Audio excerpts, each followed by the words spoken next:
Hello, my name is Dr. Lane Robson. I'm a pediatrician and a pediatric kidney and bladder specialist. I've been working as a doctor helping families for almost 50 years. Yep, I'm that old. For the last 20 years, I've devoted my practice exclusively to helping families with children who have day and nighttime wetting.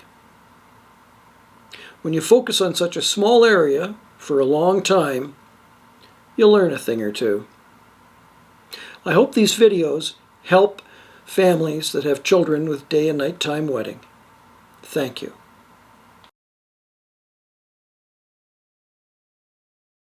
Hello, my name is Dr. Lane Robson. The question I'm going to answer today is, how can I teach my child to value dryness? Many parents in my clinic are mystified because their child sits and plays in wet clothes. They can't understand why the child isn't uncomfortable and demanding to be changed.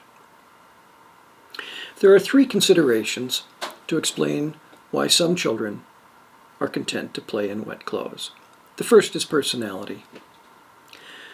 There is a smaller group of children who have a personality that is totally intolerant to the wetness, and even in the first year of life, while still wearing a diaper, they let their parents know that they've wet so that they can be promptly changed.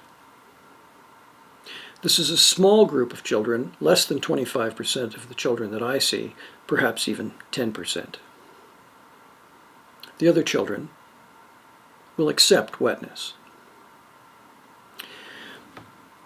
The second consideration is how long it's been since toilet training. Now, before toilet training, the child wet into a diaper, and depending on how promptly a parent changed the diaper, the child grew accustomed, more or less, to wetness. The shorter the length of time from toilet training, the more likely a child will accept wetness. The third consideration is bladder size. The smaller the bladder, the more likely that a child will have daytime wetting. The more daytime wetting, the more likely the child will become accustomed to the wetness. Bowel health plays a major role in bladder size. Working on bowel health so the bladder gets bigger is very important to minimize the risk of wetting. Some children improve their bowel health and their bladder size, but still continue to play in wet clothes. For these children, I recommend a game. There are 3 rules to this game. The first rule is the parent must make it clear to the child that they will not be blamed for the wetting. It's not their fault.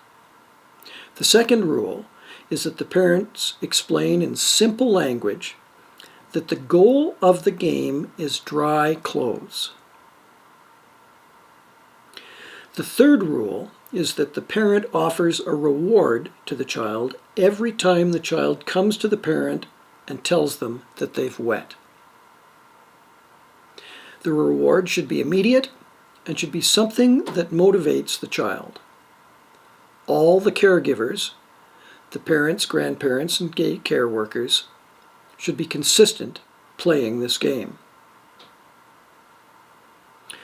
Over time, several weeks to a month, with consistent practice, the child will learn to value dryness, and playing in wet clothes will get less and less. Thank you.